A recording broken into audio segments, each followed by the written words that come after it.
You ever look at a classic video game and just wonder, how on earth did they build these huge imaginative worlds on computers that had less memory than a single photo on your phone today? I mean, it seems impossible, right? But they did it, using a technique that was as clever as it was creative. So, let's pull back the curtain and see how they pulled it off.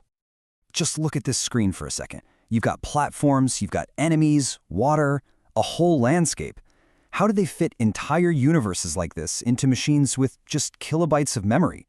Well, the answer is a brilliant little trick that honestly changed everything.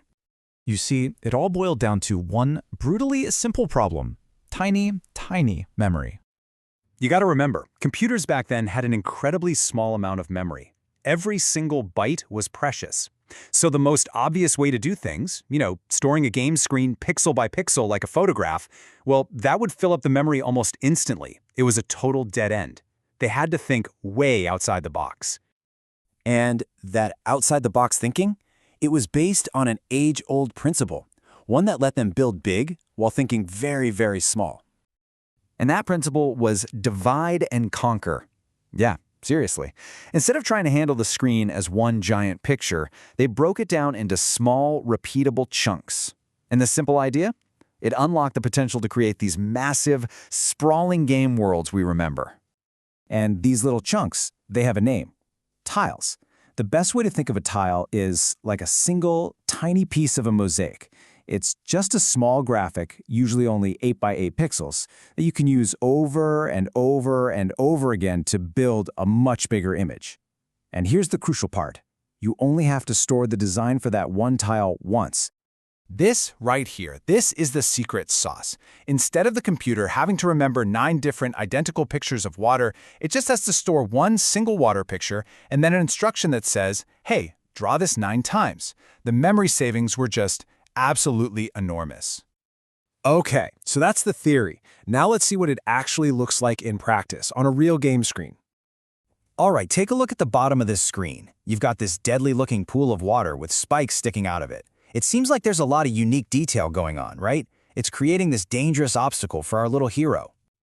But here is the magic trick. That entire lake, it's all built from just 2 tiny blocks. One for the water and one for the spikes, just repeated over and over again.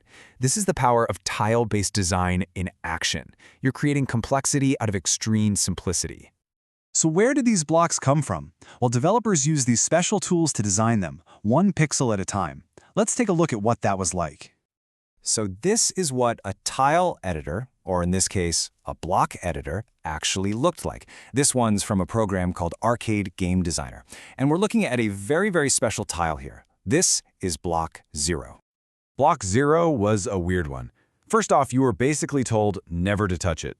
It acted as the default background for every screen, kind of like the sky.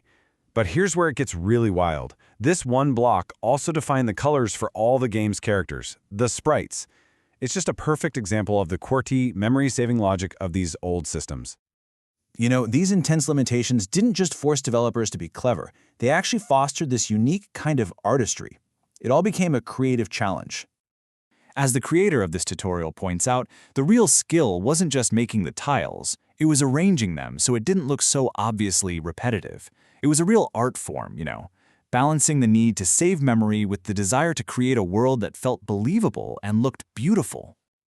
And get this, how many unique blocks did it take to build an entire complex scene, like a cave?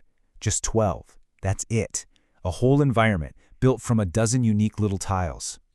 And that kind of leaves us with a final thought. These incredible, memorable worlds, they weren't built in spite of their limitations, they were built because of them. They were born from just a handful of simple blocks. So the question is, if they could build entire worlds with just a dozen pieces, what could you create?